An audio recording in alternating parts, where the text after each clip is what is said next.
Yo, what's up? This is Big Boy. Y'all know what time it is. Savannah's finest, Seaport's finest. I'm hanging out with the big guy on the Frenzy. It's going crazy, the sports frenzy. And we're going to do it like this right here. Yeah.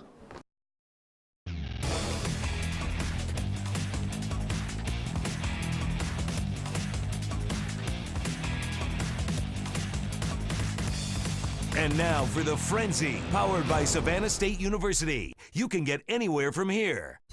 And we're going to give some love back to Big Boy here in just a minute. Good evening, high school football fans. Welcome to the Frenzy. Once again this season, powered by Savannah State University. Another Friday night full of high school football action all across the Coastal Empire and Low Country. That's right, it sure was. We've got tons of highlights headed your way. We'll start, though, in Springfield. That's right. That was the site for this week's Chevy Tailgate Tour as Effingham County and South Effingham collided at the Palace in the Pines. We joined Rinkin Chevrolet for this week's tailgate, leading up to kickoff of these big county rivals. We love to keep everybody in the hometown. We just opened up here, Rinkin Chevrolet, started in April. Come by and see us. It's been great. We love to give back to the community for that's helping us out. Oh, and as you would expect, a big packed house in Springfield for this one. After a 30-minute lightning delay, this one gets underway. First quarter, Rebels looking to throw, but South's Kareem Taylor coming up with the interception near midfield. The Mustang offense comes on the field. They go to work. Quarterback Tyler Pullum rolls and throws for Jake Elliott, who makes the catch for the first down. A couple plays later, Patrick Brown getting the call. He's going to get to the corner and race his way into the end zone with the point after. It was 7-0 South. The Rebel offense looking to get something going. Quarterback Phillip Brown going to hit Shaq Kearney across the middle for a big pickup. However, that drive would eventually stall. Late in the first half, a break for Effingham. They're going to force the fumble. Rebels going to be there to recover in South Effingham territory. Rebels trying to get in for the tying touchdown. They're throwing to the end zone, but Ashton King almost makes the great catch, but he can't get a foot in. Almost a touchdown for the home team. They would have to settle on a field goal opportunity. The Rebels going to miss that, so South would have a 7-0 lead at the half. In the second half, Rebels do score a pair of touchdowns, and Effingham comes from behind to knock off their rival South Effingham. 14-7 the final. The Chevy Tailgate Tour is brought to you by your local Chevy dealers. The Johnson Atom Smashers taking on the Bluffton Bobcats at home with those silver helmets they have. Opening kickoff, it's going to be Laquan Washington, and he's going to wait for that line to build right in front of him, and then he'll find some room and he'll be off for the races. An opening kickoff, I should say. Touchdown, 7-0, just like that. Bobcats with the lead. After an onside kick, it's going to be Alex Davis to Javon Mack. Mack making the one-handed grab for the touchdown. 14-0 Bluffton with just a little over 2 minutes into the first quarter. Atom Smashers driving now. Raquan Green with the throw to the end zone, but this one's going to be intercepted by Colin Roach, his second of the night on third down. Davis, he's going to be sacked in the end zone by Isaiah Hunt. One of two safeties in the first half for Johnson. Bluffton threatening once again. Davis with the fake, and then he's going to toss it up to Terrence Hayward for the touchdown. Bluffton goes on to win this one 50-16, the final. All right, let's get back here to Garden City Stadium. Grove's looking to move to 3-0. They were hosting Windsor Forest. First quarter, Trevon Johnson rumbling in for the touchdown. Windsor Forest, the Knights on top. 7-0 in this one. Groves responds. Captain Devin Nixon, he's got the touchdown run for the home team. That's going to tie things up at 7. Knights first play on the ensuing drive going to be fumble, recovered by Michael Mays for the Groves Scottish Rebels. Next Knights possession, Groves defense again. This time it's Shabari Davis coming up with the interception for the Rebels. Groves going to move to 3-0 on the season. They knock off Windsor Forest tonight, 20-17 the final. All right, highlights brought to you by Big Boy and Andre 3000. Savannah Christian taking on Savannah Country Day. Josh Chamley calling his own number, but he'll get shaken like a Polaroid picture. Jake Lee coming up with the sack for the Hornets. Later on the pass to Jonathan Palmer. He's going to pick up the Yaks for the first down, and that's so fresh and so clean. This one's going to go in. Next is Hunter Haley. He's going to scramble forever. But this one intended to Brenton Ford. The big hit jarring the ball loose, and he's going to have to settle. They're going to have to settle for the field goal. Colt Second Lichtenberg quarter. with the honors.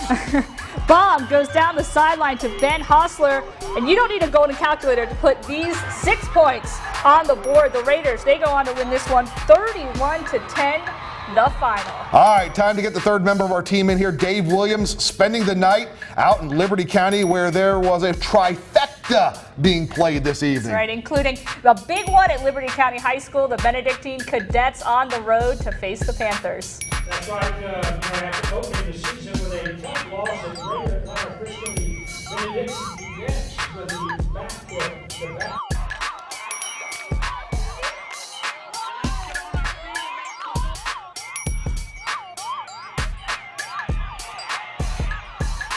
As BC's defense rises to the occasion here, that is a great interception there to pick off, and this will lead to the touchdown here as Chance Jackson is on the other end of the aerial there. And then here comes a great play here for Liberty County down into deep territory there, but that drive would stall. Here comes Stevie Powers again. Stevie Powers airs it out.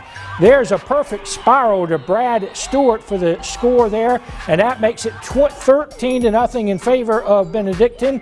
And here comes, check out this move here by John Kennedy as he shakes and bakes his way into the happy hunting ground, and that makes it 20-0 in favor of the Cadets. They win by a score of 44-13. Just a few miles away at Ovie Field, Greg Hill's Bradwell Tigers hosting Richmond Hill, trailing 7-0 late in the half. The Tigers are driving, but it stalls after the fumble here. Richmond Hill will recover, and that will do it for that drive. To the second half now, the Wildcats go to work. Ronnie Harris takes the rock, and he's off to the races. This will be 57 yards deep in the BI territory here. He's still on his feet before they finally bring him down. And then, appropriately enough, he will finish things off as he goes straight up the middle to the happy hunting ground. 14-0 in favor of Richmond Hill Bradwell. Though they will finally dent the scoreboard on their next possession. Luther Eccles with a TD. That cuts the lead to 14-7. But Richmond Hill goes on to win this one by a score of 28-7. Even a few miles away from there at First Presbyterian Christian hosting Georgia Christian, the home opener. Not a very successful one for Georgia, for First Presbyterian, as the score there by Georgia Christian puts them up 41-6. Nothing would go right for First Presbyterian. The interception here would put Georgia Christian in business again deep into Highlander territory. And the same man here that picked this ball off will be on the receiving end of the touchdown coming up here. That made it 48-6 in favor of First Presbyterian. That was even before halftime. We do not have a final score there. Safe to say, though, Georgia Christian wins that game as they were up 48-6 even before the second half was over. So a trifecta today, a very busy night in Hinesville. All right, thanks so much, Dave. Time now to take a quick break. You're watching The Frenzy. We'll be right back with plenty more scores and highlights.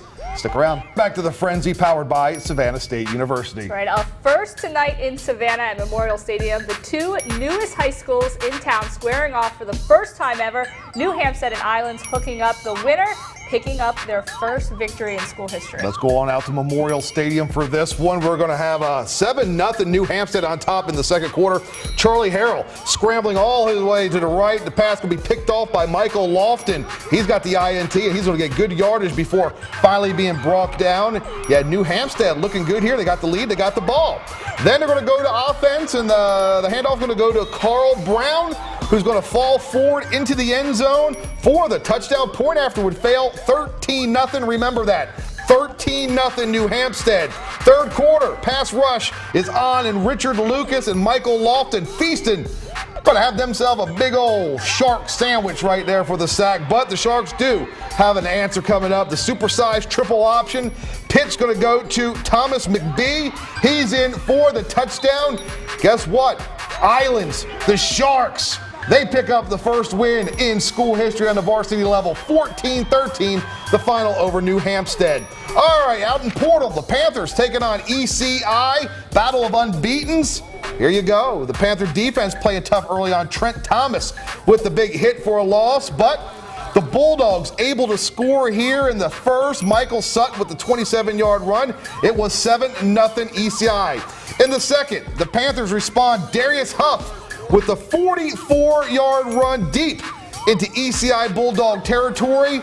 That run is going to set up Malik Williams. Watch Williams do what he do. He's shedding tackles, and he goes in from 10 yards out, tying the game up at 7. All right, all the way there, got ECI's Harvey Washington. He's got a first down coming up for the Bulldogs. Then quarterback Rhett Gray coming up on the sneak for the touchdown, 13-7 Bulldogs. Moments later, they're extending their lead. Michael Sutton, again, going to score. Gay with a 2-point conversion. ECI goes on to beat Portal in this one, 42-14, the final. Thursday night, you had Southeast Bullock at Bryan County. Redskins going to strike first in the first quarter. Jeremy McClendon rolling, throws deep for Marcus Johnson, who makes the catch and gets in for the touchdown with the point after was 7-0 Redskins. Second quarter, more from Bryan County's offense, and once again it's McClendon to Johnson for another nice pickup, this time across the middle. Moments later, it's McClendon throwing deep for T.C. Pippin, who makes the catch, and he proceeds to make his way down to the SEB 20-yard line, but the Yellow Jacket defense going to bow up. A bunch of Southeast Bullock defenders going to stuff the Redskins' Trey Smith inside the 10-yard line. Bryan County has to settle on the field goal, and it's Christian Thomas splitting the uprights for that field goal. 10-0 Redskins. That field goal would prove to be big because it was the game winner. Bryan County holds on to beat Southeast Bullock 10-7, the final. All right, Hilton Head on the road at Battery Creek. Seahawks up 7-0 in their defense, making sure it stays that way. They're going to come up here with the sack. Hilton Head then getting to work, extending their lead later in the first quarter. D'Angelo Clark with a short touchdown run makes it 14-0. Still more from the visitors later in the opening quarter. This run puts the Seahawks on the doorstep yet again. The very next play, it's going to be quarterback Aiden Haggerty, and he's going to call his own number. He's in for the third touchdown. It was 21-0 at that point. All Seahawks in this one. They win 55-14, the final over Battery Creek. Will Branch at Beaufort. Eagles with the lead. It's going to be Jeffrey Tooks taking some defenders with him on this run, and then on third down, the pass will be complete to Keaton Butler. But this one is going to be short of the first down, so now the Warriors getting an opportunity, trying to do something, but the runner is going to be swallowed up by the Eagle defense here. Then later on, it's Courtney Piat going deep to Tooks once again, this time the long touchdown. Beaufort, they go on to win this one 21-0, the final over Whale Branch. Hilton Head Prep taking on Bible Baptist. Bible leading Hilton Head Prep by just 2 points. First play of the second half, though, it's going to be William Campbell. This one's going to be intercepted by Brendan Keel as he's going to pick off this one. Then next drive for Prep, Noah Selleck. He's going to take over the drive for the Dolphins, and he's going to finish it off with a touchdown run to give Prep the 24-18 lead over the Braves. After the Dolphins defense with another stop, it's going to be Hilton Head Prep's Tyler Fox finding Brendan McKeel again, this time for the touchdown. What's a fox say? Ding, ding, ding, ding, ding, ding, ding. Touchdown. That's pretty good. How about that? That's pretty good. 31-18 at that point. Dolphins yet again. Selleck, he's going to part the Red Sea of the Braves defenders here for the long touchdown run. Hilton Head Prep, they go on to win this one 38-18. All right, Thursday night Skisa action. You had Bethesda taking on Thomas Hayward. Blazers up 12-0 in the first half. And adding to the lead, Trevon Prey getting a call. He finds room to run along the home sideline. Prey going to have himself a payday. This run, 70 yards for the score. With the 2-point conversion, it was 20-0. The Rebels not nearly as lucky in offense. The Blazer defense all up in the backfield. Carl Middleton registering the sack. The Bethesda offense going to get back on the field, and they were once again on the move. The pitch to Prey, who's going to move the ball into Thomas Hayward territory. Couple plays later, Blazers into the end zone once again. Big Corey Evans with the honors. He's going to go right up the middle and into the end zone. All Bethesda on Thursday night. They pick up their first win of the season thanks to the 50 6-0 win. So as we roll through the month of September, some of the stronger teams in our area beginning to flex their muscles just a little bit. That's right. Well, hey, if you're still hungry for football, join us this Sunday for Gridiron Live at Wild Wing Cafe. We'll also give you a helping feed your hunger with the first round of our wing eating competition. We'll tell you all about it when the frenzy continues. Stick around.